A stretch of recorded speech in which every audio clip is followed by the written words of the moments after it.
Uma explosão irrompe em uma plataforma petrolífera no Golfo do México. Os sobreviventes não conseguem deter o vazamento e a abandonam. Isso não é um exercício. Eu disse a mim mesmo, ou você se levanta ou vai acabar morrendo. 2 horas antes, um teste mostrou que o poço de petróleo estava seguro. Agora, os investigadores precisam descobrir como uma sonda de 560 milhões de dólares pôde explodir, resultando no maior vazamento acidental marinho de petróleo. Por que isso aconteceu? Você tinha uma plataforma moderna, empresas eficientes, pessoas muito experientes. Isso não deveria ter acontecido. O que foi que deu errado? Desastres não acontecem simplesmente. Eles são uma cadeia de eventos críticos. Veja as informações e a contagem regressiva dos segundos finais antes do desastre. Segundos fatais. Explosão na Deepwater Horizon. Os relatos deste filme são uma reconstituição feita com base no testemunho oficial dos sobreviventes. Golfo do México. 66 quilômetros da costa da Louisiana. A sonda petrolífera Deepwater Horizon.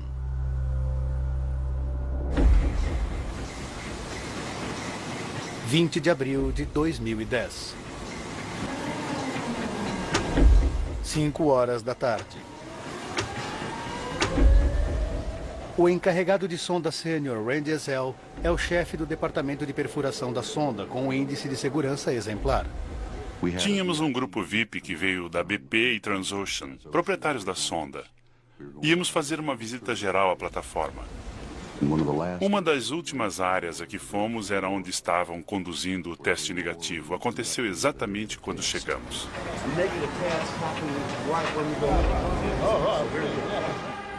5h53 da tarde. A barraca de perfuração. 43 dias de atraso. O especialista em perfuração prepara o desengate do poço que está completado. O trabalho da equipe está quase terminado. Como encarregado de sonda, é função de Wyman Wheeler dirigir a equipe de perfuração. Ele precisa assegurar que o poço não vazará ou o gás e petróleo jorrarão para a plataforma. Ele está realizando um teste de pressão que não está saindo como planejado. Os monitores mostram PSI, ou leituras de pressão incomuns no poço. Para mim, isso não tá bom. À medida que a troca de turno das 6 horas se aproxima, a turma da noite entra na barraca de perfuração já lotada. O supervisor de trabalho submarino, Chris Pleasant, é responsável pelos sistemas subaquáticos da plataforma. Se houver um problema com o poço, ele precisa saber. Wyman estava convencido de que algo não estava certo. 1.200 PSI. Eu não sei explicar. 1.200 PSI. Wyman Wheeler acha que o poço está vazando. Eu tô certo de que temos um problema. Eu tô convencido disso. Mas o seu turno está terminando.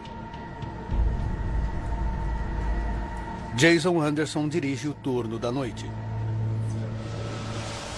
Tem alguma coisa errada com este poço. Ele está nos mandando um sinal.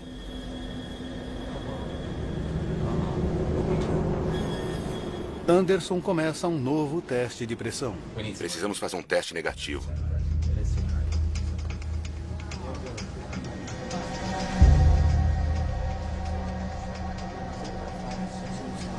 Jason me disse, você não vai comer? Eu respondi, posso ir comer e voltar. E ele disse, não precisa fazer isso. Se eu tiver algum problema com o teste, eu chamo você. 6h58 da noite.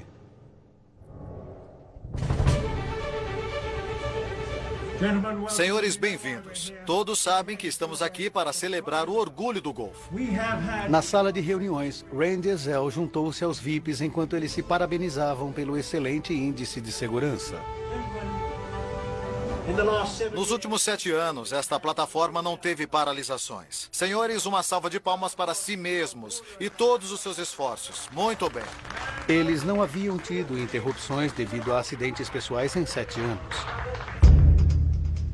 Na barraca de perfuração, o teste de pressão de Anderson está sendo realizado. Eles novamente reduziram a pressão no poço e agora observam e esperam. Mas o responsável por tudo isso e homem do momento é Randy Ezel. Trabalho bem feito, Randy. Randy, estamos orgulhosos de você. O teste de pressão de Anderson foi completado. Ele está certo de que não há vazamento no poço. Este é o seu último turno na plataforma. Ele foi promovido e vai embora na manhã seguinte.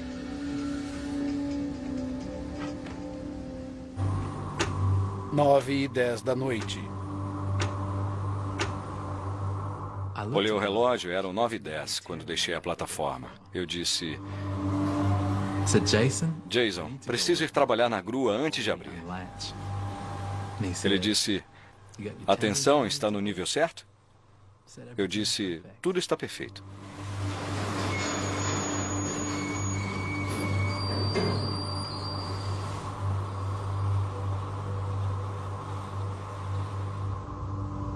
Antes de ir embora, Randy Ezel liga para Anderson. Olá, como foi seu teste negativo? E ele disse, foi bom. E ainda, fizemos a sangria, olhamos durante 30 minutos e não houve fluxo. Eu falei, está certo. Você precisa de ajuda? E ele disse, não, cara. Como tinha me dito antes. Tudo bem, vá dormir. Está tudo sob controle. Ele tinha certeza de que tudo estava bem. Tá certo.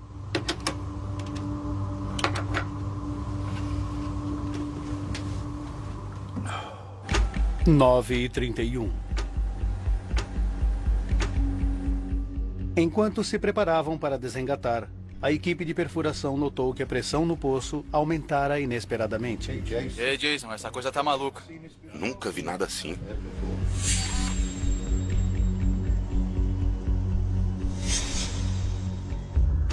Nove e 41 da noite. Abaixo do deck, o assistente de Chris Pleasant examina o CCTV da plataforma. Ele disse, Chris, que água é essa? Eu disse, deve estar vindo daquele buraco ali. Um minuto mais tarde, Bug disse, estou vendo lama. Peguei o telefone, liguei para a base da plataforma e não obtive resposta. Liguei para as 3 linhas e não tive resposta.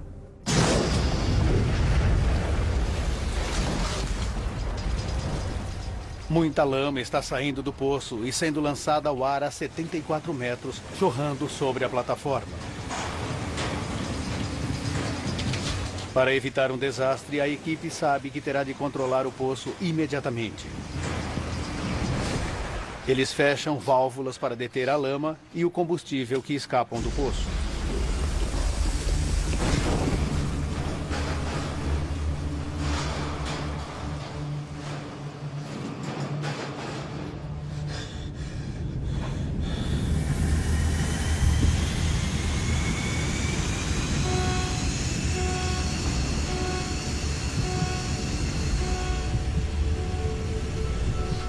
Mande o Randy vir aqui.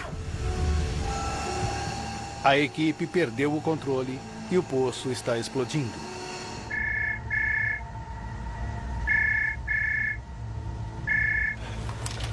Alô? Steve começou dizendo, temos um problema, o poço está explodindo. Eu fiquei horrorizado. Conseguiram fechar? Ele disse, Randy, precisamos da sua ajuda. Estou indo, Steve. É uma noite calma com pouco vento. O metano altamente inflamável se condensa na plataforma. Bastará uma faísca para pegar fogo.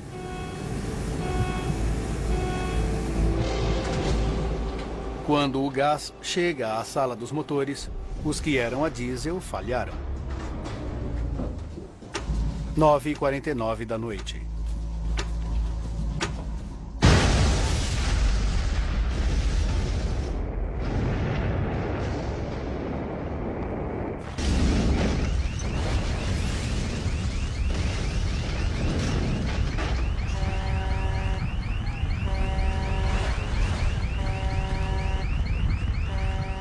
O petróleo cru em chamas se lança centenas de metros no ar. 126 pessoas estão a bordo. Elas se dirigem para os botes salva-vidas. Randy Ezell não está entre elas. Eu disse a mim mesmo, ou você se levanta ou acabará morrendo. Minha perna direita estava presa a alguma coisa, mas eu a puxei com o máximo de força e consegui livrá-la. Então eu senti alguma coisa como se fosse ar. Cheguei ao corredor e o que eu pensei que fosse ar, na verdade era metano. Eu sentia como pequenas gotas no lado do meu rosto. Ezell encontra Wyman Wheeler, que está gravemente ferido. Ele deu alguns passos com o braço em volta do meu ombro, mas estava com muita dor e dizia, me deixe no chão, vá em frente, salve-se. Vai indo, vai! Eu disse, não vou deixar você aqui.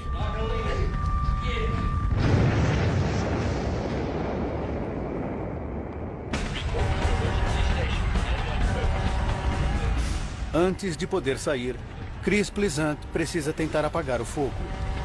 Ele corre para a ponte para ativar o sistema de desconexão de emergência, ou EDS. Isto fechará o poço no leito do oceano, evitará o escape de petróleo e gás e separará a plataforma do poço. É a única forma de deter o incêndio. O único modo de salvar a plataforma. Mayday, Mayday. Aqui é Deepwater Horizon. Temos um incêndio fora de controle. Eu disse, estou ativando o EDS. O capitão veio e me disse, acalme-se, não precisamos fazer isso. Eu disse, preciso sair desse poço. E acionei o EDS.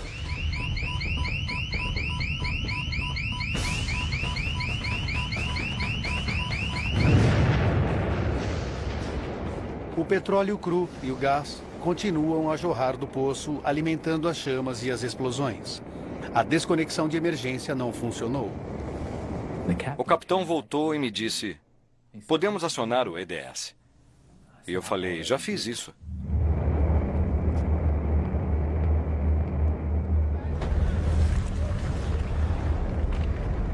A maioria dos funcionários escapa usando os botes salva-vidas da plataforma.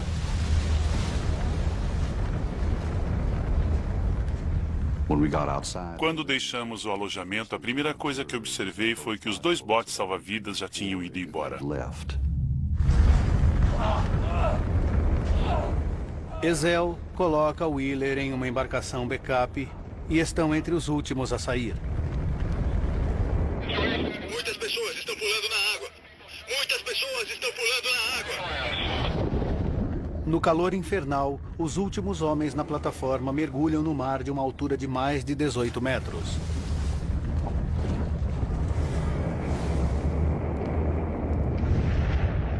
As 115 pessoas que saíram da plataforma sobrevivem.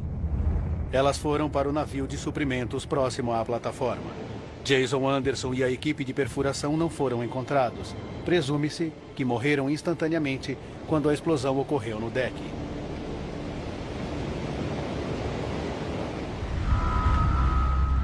A Deepwater Horizon queimou por 36 horas e então afundou bombas de petróleo cru diretamente no Golfo do México.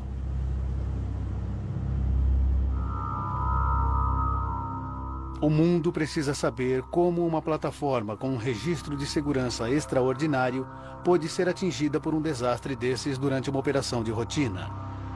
À medida que o petróleo se espalha pelo litoral americano, o presidente Obama reúne uma equipe de investigadores para encontrar as respostas. The catastrophe unfolding in the Gulf right now may prove to be a result of human error, or of corporations taking dangerous shortcuts to compromise safety. O geofísico Richard Sears é nomeado conselheiro científico para a Comissão Nacional do presidente Obama. Sua carreira sempre foi na indústria petrolífera e ele foi vice-presidente da Shell. Era uma plataforma moderna, com empresas eficientes, pessoas muito experientes. Isto nunca deveria ter acontecido. O que pode ter dado errado?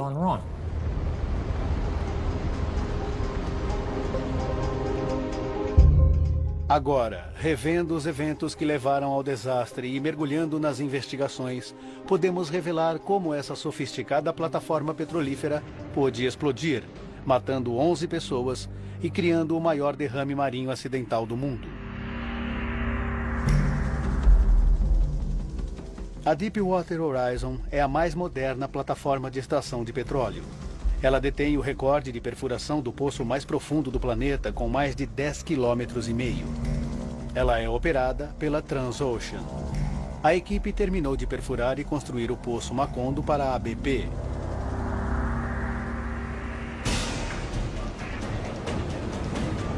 Um imenso tubo de aço conecta a plataforma ao poço 1.500 metros abaixo.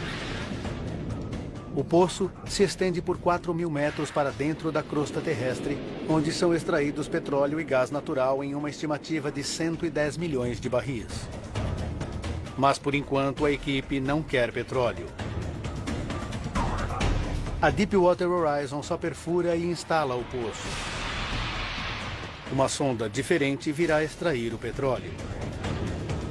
O poço será lacrado e temporariamente abandonado. Os investigadores observam o processo de abandono temporário que tem lugar no dia da explosão. Uma operação de rotina que a equipe já realizou muitas vezes. Abandono temporário é quando você basicamente fecha o poço, coloca plugs de cimento nos lugares e se certifica de que não vazará e que está firme e lacrado. Mais adiante, dias, semanas ou até meses depois, uma plataforma de completação chega e se liga a qualquer dispositivo de produção que será envolvido. Funcionários sobreviventes testemunham que a equipe da Transocean tinha colocado um plug no fundo do poço e que estava realizando testes negativos de pressão para assegurar que petróleo e gás não escapassem. A equipe reduz a pressão no poço. Há menos pressão no interior do que no exterior. Se houver um vazamento, os hidrocarbonetos, petróleo e gás entrarão e a equipe verá a pressão aumentar.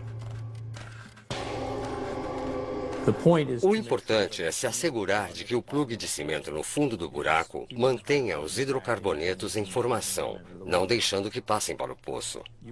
Você quer ter certeza de que o petróleo e o gás não subirão à superfície até que se queira isso. Wyman Wheeler e a equipe de perfuração monitoram a pressão dentro do poço. As informações da pressão também são transmitidas na hora para a sede da BP, em Houston. Richard Sears agora pode ver exatamente o que a equipe viu nas horas e minutos que antecederam a explosão. As informações mostram claramente que a pressão aumentou repetidamente para cerca de 100 kg-força por centímetro quadrado. Se o poço estivesse lacrado, a pressão teria permanecido estática. Para Sears, existe apenas uma explicação. Há um caminho por onde o petróleo e o gás naquele ponto chegam ao poço. Não havia uma selagem perfeita no fundo dele. Funcionários sobreviventes dizem aos investigadores que Jason Anderson interpretou os 1.400 PSI de pressão diferentemente. Ele acreditou que o aumento da pressão no poço havia sido uma leitura falsa devido ao efeito bexiga.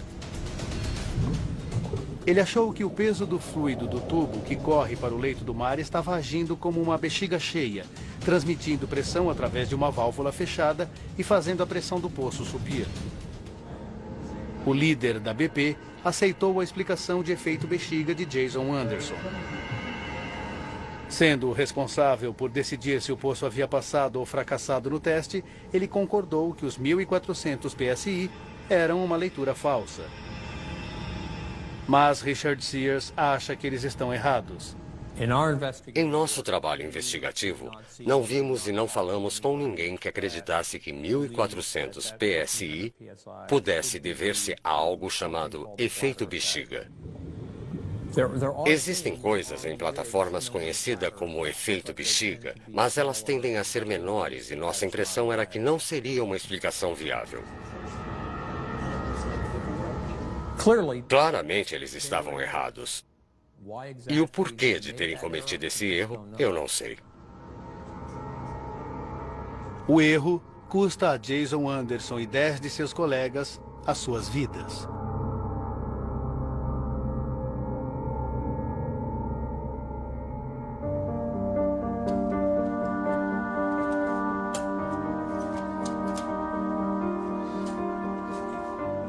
O veterano da indústria petrolífera, professor Bob B., investigou 30 acidentes marítimos. Ele é especialista na dinâmica humana de desastres e estudou profundamente a Deepwater Horizon. Sua voz foi lesionada por toxinas durante sua investigação do desabamento da barragem de Nova Orleans pelo furacão Katrina. Eles não queriam explodir o sistema. Não queriam morrer.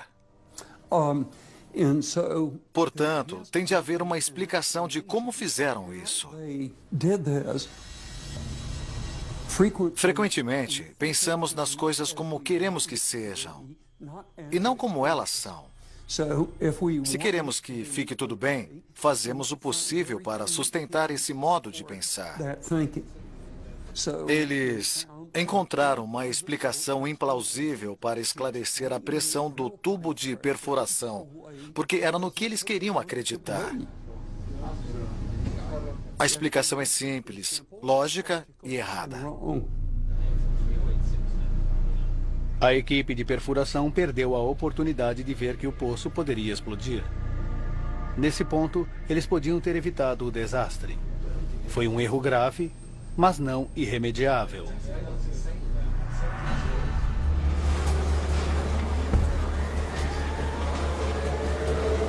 Os investigadores sabem que a equipe de perfuração optou por fazer outro teste negativo de pressão, dando a si mesma uma segunda oportunidade de notar o problema. Desta vez, eles julgam a pressão do poço através da Q-Line, um pequeno tubo que liga a sonda ao poço. Eles abriram a linha e a monitoraram por 30 minutos. Não havia fluxo, o que sugeria que a pressão no poço não estava aumentando. Jason Anderson tinha certeza de que o petróleo e gás não estavam entrando. O líder da BP concordava. 3 horas após o primeiro teste começar, o poço obteve o sinal verde.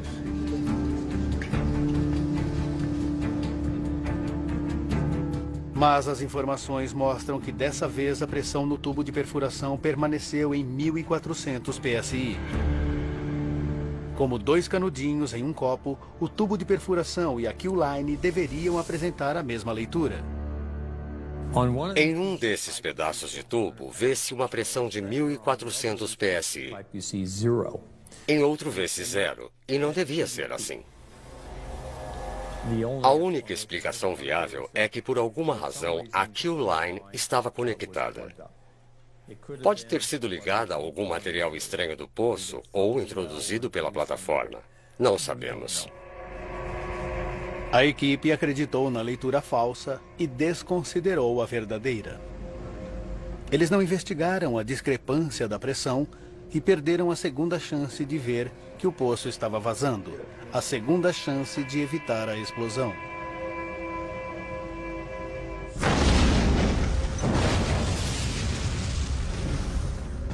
O poço explodiu catastroficamente porque não estava lacrado. Se a equipe da Transocean tivesse interpretado corretamente os testes de pressão negativos, teriam percebido isso.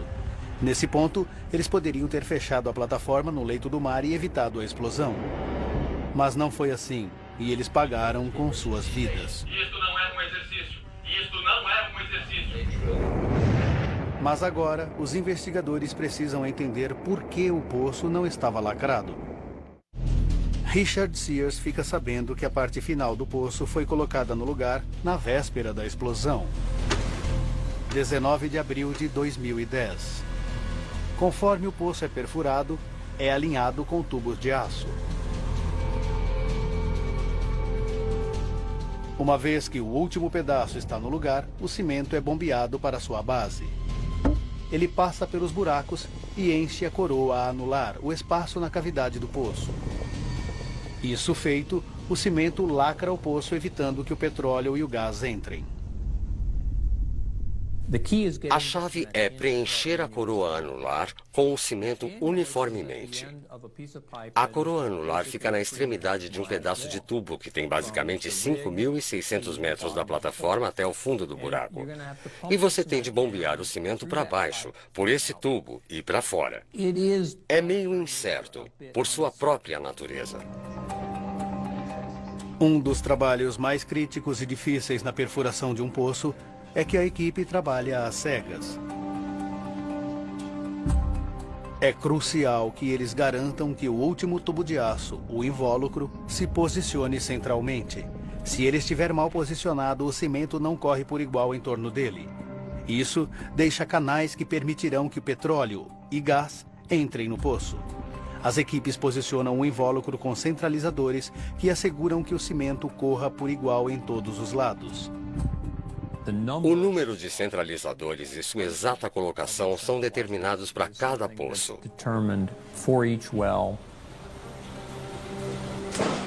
Não há prescrição sobre o número de centralizadores além do suficiente para manter o invólucro no centro do buraco.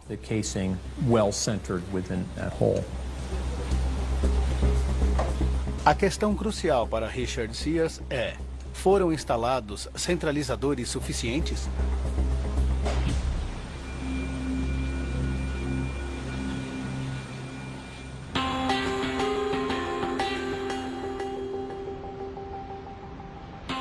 Decisões importantes sobre o poço com frequência foram tomadas a 700 quilômetros da plataforma, em Houston, onde a equipe de engenharia da BP está baseada. Especialistas em cimento trabalharam com ela. O engenheiro da Halliburton, Jesse Gagliano, ficava baseado nos escritórios da BP. 15 de abril de 2010. 3 dias antes de o invólucro ser instalado, Gagliano calcula quantos centralizadores eles precisam. A BP tem 6 na plataforma, mas ele acha que esse número não é suficiente. Ele então recomenda que sejam utilizados 21. Na ausência de seu chefe, um funcionário da BP toma a iniciativa de enviar mais 15 para a plataforma por via aérea.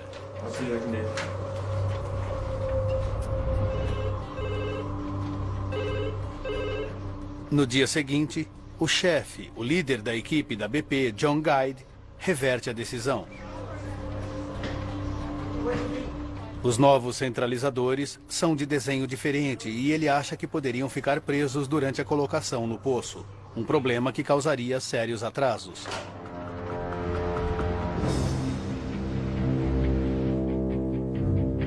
Richard Sears segue o rastro de e-mails entre os membros da equipe de engenharia da BP.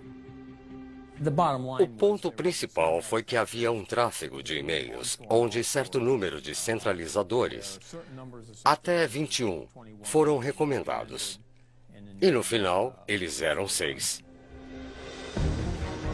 Os engenheiros da BP discutem como deveriam posicionar os 6 centralizadores. Um deles disse: um pedaço de tubo, mesmo em tensão, não buscará o centro perfeito do buraco a menos que exista algo que o centralize. Mas quem se importa? No fim, tudo vai dar certo e teremos uma boa cimentação. Ele diz que a decisão de John Guide estava certa. Ele preferia arriscar ter de refazer a cimentação mal feita a ter centralizadores presos a caminho do poço. Ninguém mencionou o risco crescente de uma explosão.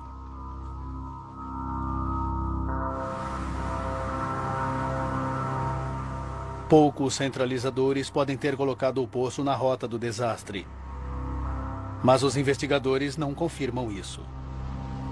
Se o invólucro está descentralizado, a prova está a 5.500 metros de profundidade no mar, e inacessível para sempre. Mas existem outras causas possíveis que podem ser exploradas. Os investigadores precisam estabelecer se o cimento usado no poço correspondia ao padrão. Uma coisa nós sabemos com certeza. Hidrocarbonetos, petróleo e gás vieram à superfície inesperadamente nesse poço. Isso sugere fortemente que o cimento na base do buraco não fez seu serviço. Não manteve o petróleo e o gás na formação devida.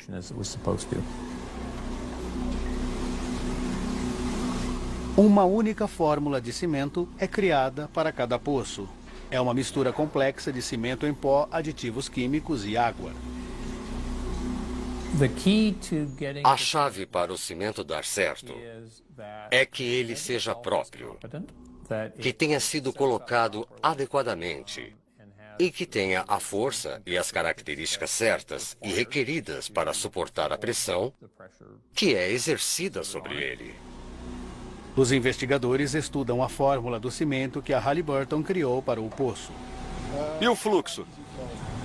Calma. Vamos dar uma olhada. O poço era frágil e precisava de um cimento leve. A Halliburton e a BP concordaram em nitrificá-lo, injetá-lo com minúsculas bolhas de nitrogênio, criando uma espuma de cimento. Uma decisão controversa a que a Transocean, proprietária da plataforma, fez objeção. Ela não acreditava que o cimento nitrificado permanecesse estável em tal profundidade em um poço. A BP rejeitou a objeção deles. É uma operação de cimento mais complexa. Se você não mantiver uma espuma estável, as bolhas se fundem. Não criam grandes vácuos no cimento por trás do invólucro ou podem fundir-se em canais. Um ou outro poderia causar um desastre. O petróleo e o gás forçariam a passagem para o poço e jorrariam para a superfície incontrolavelmente.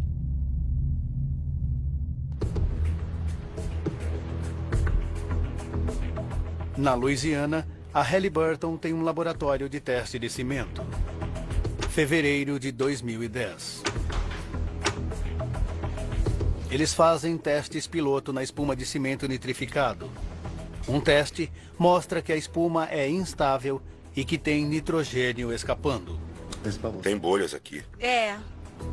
Os investigadores descobrem que a Halliburton não alertou expressamente a BP para os resultados. 2 meses mais tarde, a Halliburton aperfeiçoa a fórmula de cimento e faz mais testes, desta vez usando cimento e aditivos químicos retirados na plataforma.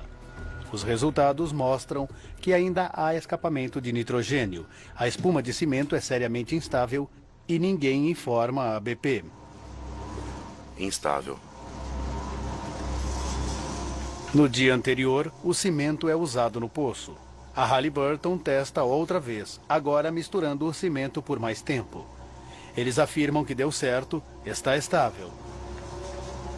Os investigadores precisam de provas. Eles testam a fórmula e chegam a uma conclusão diferente. Foi visto que a densidade variava desde cima até embaixo. A questão aqui é que a mistura do cimento não é estável. Os sólidos não se acomodam. Isso sugere que há um problema com a mistura e que ela não é adequada para ser colocada em um poço. Mas esta é a fórmula exata que a Halliburton colocou no poço. «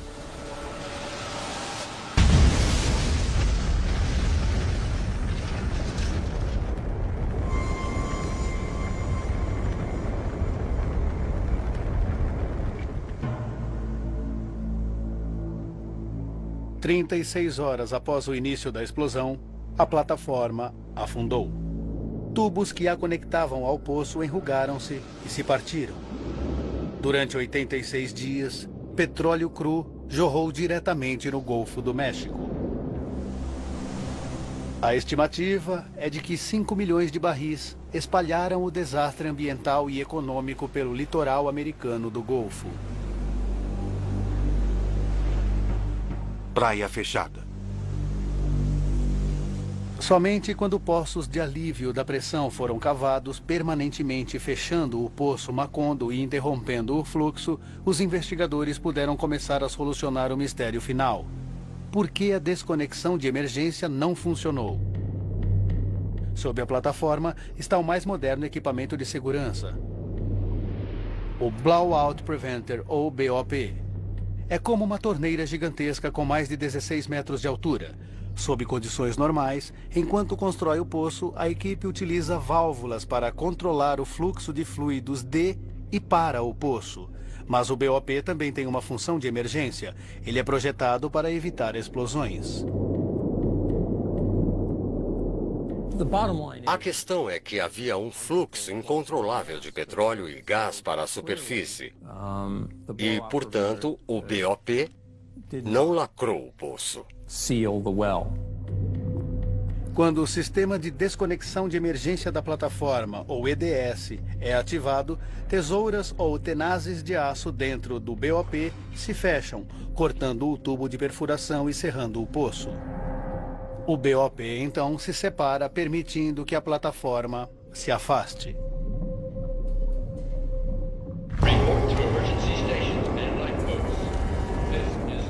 Os investigadores acreditam que a tentativa de Chris Pleasant de ativar o EDS fracassou porque os cabos entre a plataforma e o BOP já tinham sido danificados pela explosão.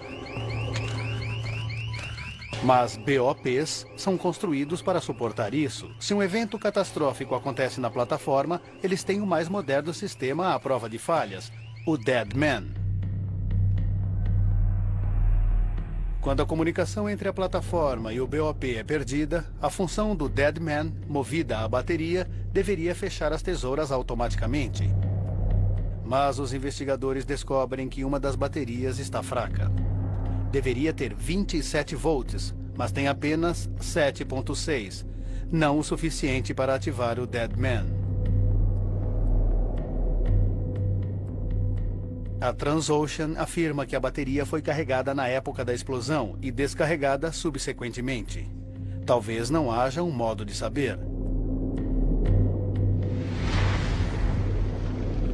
Veículos operados à distância também tentaram fechar as tesouras pela parte externa, mas o petróleo continuou jorrando. Embora o BOP tenha funcionado sob condições normais, uma vez que o poço começou a explodir, não houve o que fazer com a pressão do petróleo que escapava. Bob B. não está surpreso. Evidências incriminadoras em um estudo encomendado por órgãos reguladores da indústria em 2002 foram largamente ignoradas por companhias operando no Golfo do México. Fizemos testes em escala total desses BOPs, incluindo o modelo Cameron 2001 na Deepwater Horizon, e 50% deles falharam para cortar o tubo. 50% falharam para cortar o tubo. 50% falharam. Outros países disseram que não era aceitável. Mas o que fazemos aqui? Continuamos a esperar que as tesouras funcionem, mas a esperança não é uma estratégia para a sobrevivência. Depois de 6 meses de investigações profundas, a Comissão Nacional identifica os erros que levaram à explosão catastrófica da Deepwater Horizon. A causa básica foi que o cimento não lacrou o fundo do poço. Mas houve múltiplos defeitos que iam até a diretoria das companhias envolvidas em vários momentos, quando o desastre poderia ter sido evitado. 2 dias para o desastre. O invólucro é baixado para o poço, com apenas 6 centralizadores, 15 a menos do que a Halliburton havia recomendado. Uma decisão tomada pela BP em Houston, que aumentou o risco da abertura de canais no cimento. 1 dia para o desastre. O cimento instável e nitrificado da Halliburton é bombeado para o poço para prender o invólucro. Nem a BP, nem a equipe da plataforma têm ciência de quantos testes realizados por este cimento fracassaram. 3 horas e 49 minutos para o desastre. Um teste mostra que a pressão no poço está subindo. Um funcionário da plataforma acha que o cimento não lacrou o poço. Outro convence as pessoas de que é uma leitura falsa. Se a equipe da Transocean tivesse fechado as válvulas no BOP, neste estágio, antes que a explosão começasse, eles teriam lacrado o poço e evitado o desastre. 1h54 para o desastre. Tendo realizado um segundo teste de pressão, a equipe decide que o trabalho com o cimento deu certo e que o poço está lacrado. Eles não percebem que a kill line está bloqueada e que não lê a pressão do poço. Eles não investigam a discrepância entre as duas leituras diferentes e não fecham o poço, deixando passar outra chance de evitar a explosão. 9 minutos para o desastre. O poço começa a explodir. O gás natural e o petróleo forçam seu caminho através do cimento instável. A equipe agora tenta fechar o poço, mas o petróleo sob pressão imensa jorra através do BOP. Mande o Rand vir aqui! E ele não fecha. O metano altamente inflamável irrompe do poço e envolve a plataforma. Quando ele chega à sala dos motores, encontra uma faísca.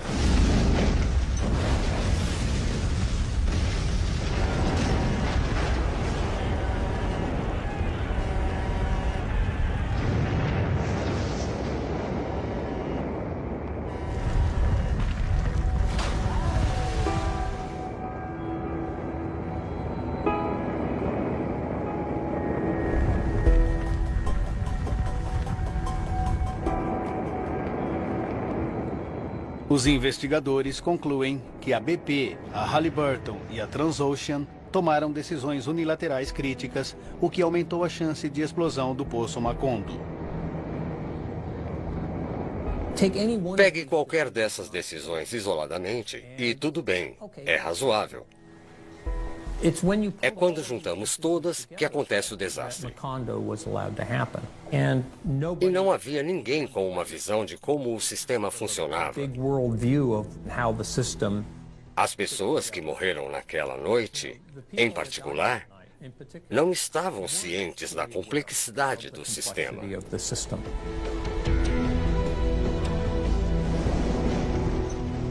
Os investigadores citaram a comunicação falha entre as 3 companhias principais como um fator contribuinte. A Deepwater Horizon foi vítima de falhas na comunicação. Aconteceu a bordo da plataforma, aconteceu em terra. E isso tudo nos mostra que comunicação é a maior explicação para a causa desse desastre.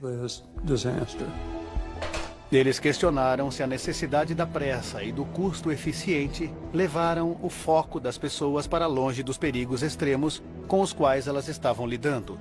Justificando sua decisão de usar 6 centralizadores, o líder da equipe da BP, John Guide, mencionou que 15 centralizadores adicionais consumiriam mais 10 horas para serem instalados, uma despesa significativa, já que a plataforma custava cerca de $1 milhão por dia de operação.